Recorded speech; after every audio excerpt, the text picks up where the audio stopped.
Hi, Joe Cerrone. And Al Rosen. Welcome to our weekly CAD meeting for CAD 116 Basic AutoCAD. This week we will be covering Module 9, Drawing Section Views and Hatch Patterns, which relates to Chapter 23 of AutoCAD and its applications. Don't forget to do the quizzes. You should be keeping up with the quizzes, doing a quiz per module. The quizzes and everything is due May 9th. So we're starting to wind down. As we look at our outline of topics, we've adjusted the Module 9 due date because we're just releasing it today. So that's pushed back, as well as 10. And so 10 will be our last module. Al, you want to explain the Module 9 splash page? Right. Certainly. We have the last meeting we had of 2020 up there.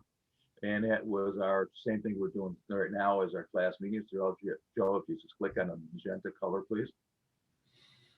And there it is. And you see my puss on there. And it would go over how to do it and how to do the hatch pattern onto it. We're pretty good doing this at this present time.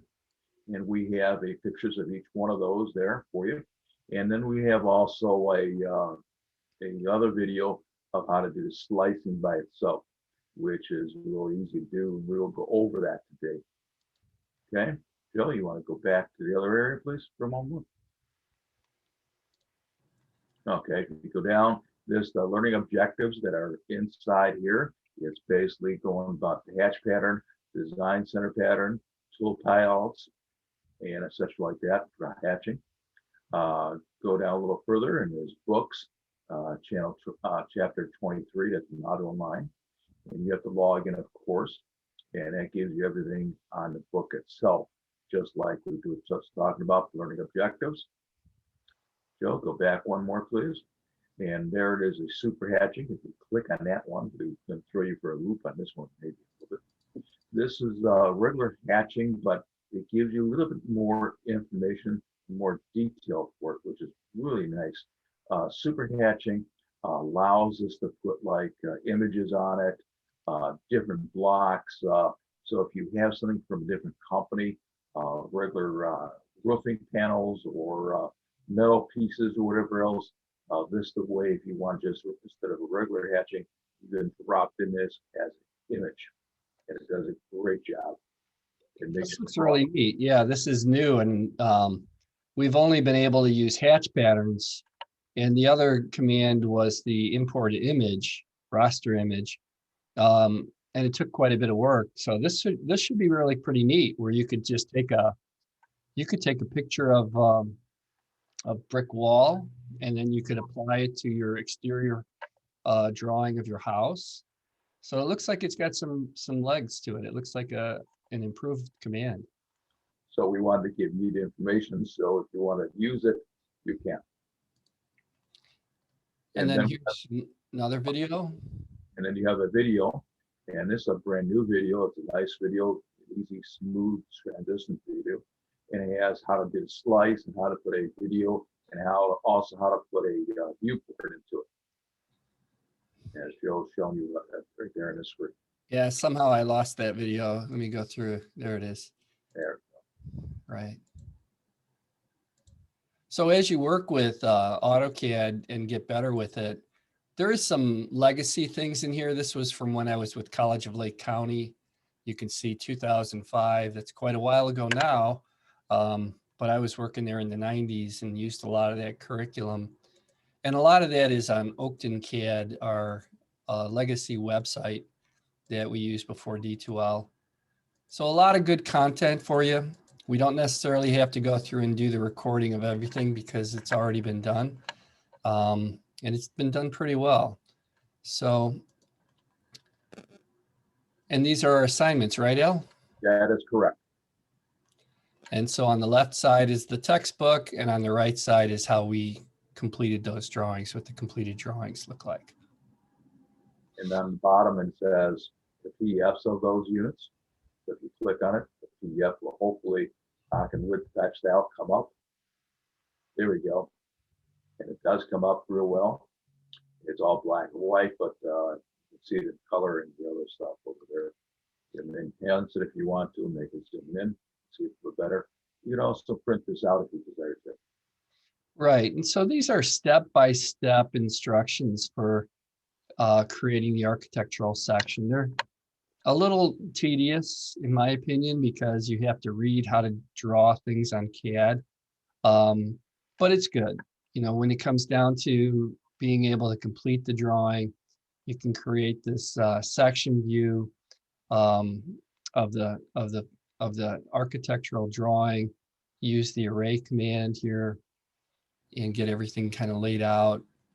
And then once you have that, we apply these different hatch patterns to it. And Joe, you show them a cutaway pattern over there, the line, please. There you go. Go down a little bit. There's a cutaway pattern. There you go. See the little jagged lines on the bottom right-hand corner, right there. That's a cutaway pattern, dot line.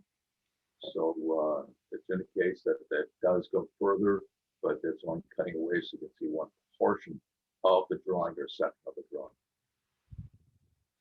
Right. And so the drawings are set for you. Do they need to do both of them? No, No. just one, either one. Great. So you can take your choice if you want to do the architectural or the mechanical drawing. Let's take a look at the textbook information, and we'll spend a few more minutes on this Zoom review. Okay. And then we will. So then we will open things up for questions. So as we look at it, section views and graphic patterns using the hatch command. And hatch command has been enhanced and created and added more options to it. And so as we look at why we hatch things, the reason you hatch things is to show detail. And so here's an elevation of a home, and it's got a hatch pattern for the shake shingles, the brick pattern, and the siding. And then mechanical drawings, they're set by standards for the hatch patterns. So different hatch patterns mean different things. And so there is settings in the hatch pattern that apply to these different standards. And so if we look at a mechanical drawing like this one, and I go into the model space for it, and we look at the hatch pattern here, as I click on it, it's going to tell us that this is an associative pattern ANSI 131. And you can Google that. I think it's a mild steel pattern. And so if we were to switch it to this pattern, then people who read the blueprints, even if your language isn't English, can understand these are different materials. And so those are things as far as the standardization of our drawings that they talk a little bit about here in the textbook.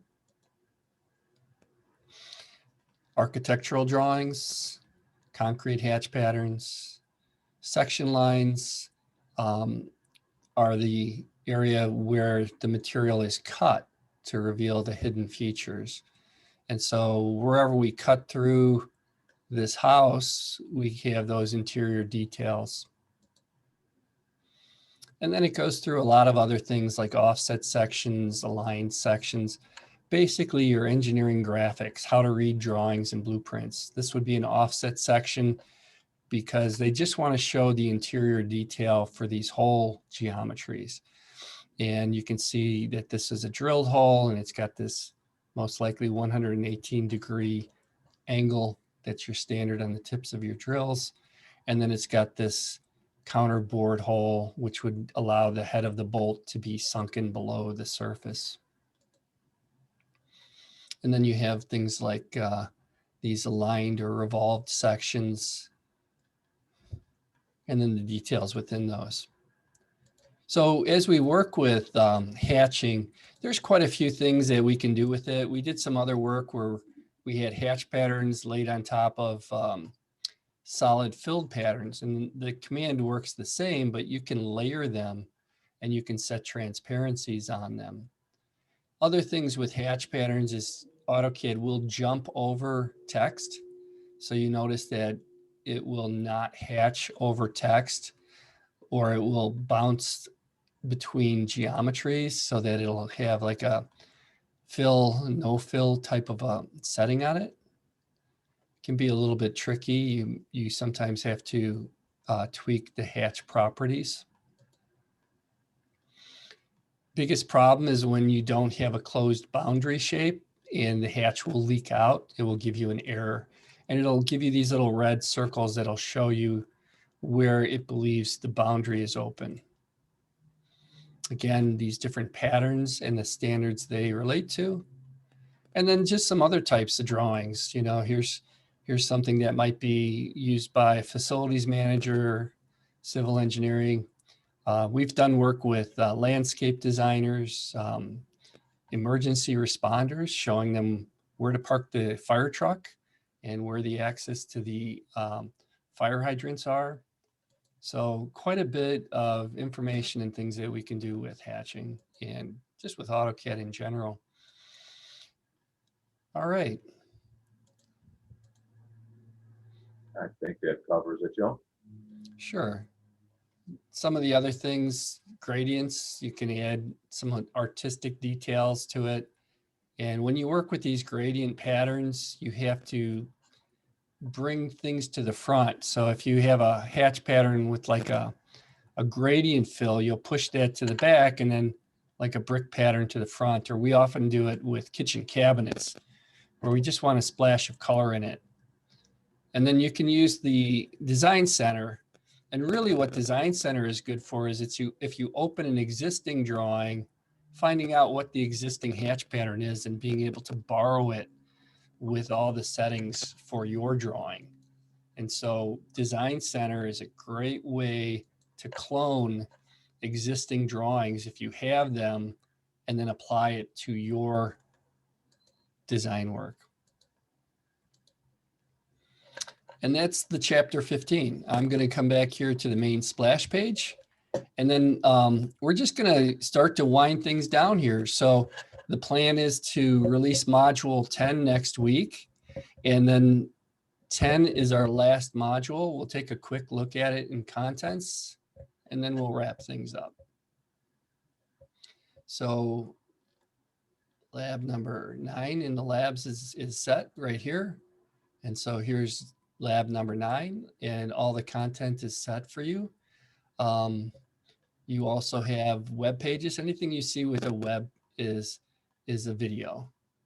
And then there are the textbook applications, which you're welcome to do as bonus. And then if we take a quick peek at what we'll release next week we'll release lab 10, and 10 will be on blocks and attributes. And I think we may update this depending on how we do it. But everybody's socially distancing now. And so we took a floor plan model and then had to lay it out for social distancing. So everything has to be 6 feet apart, which we're doing in the classrooms right now.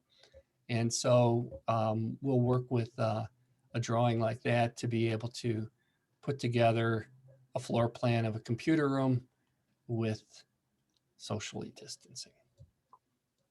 All right. With that, I'm going to open things up for questions and end this video recording.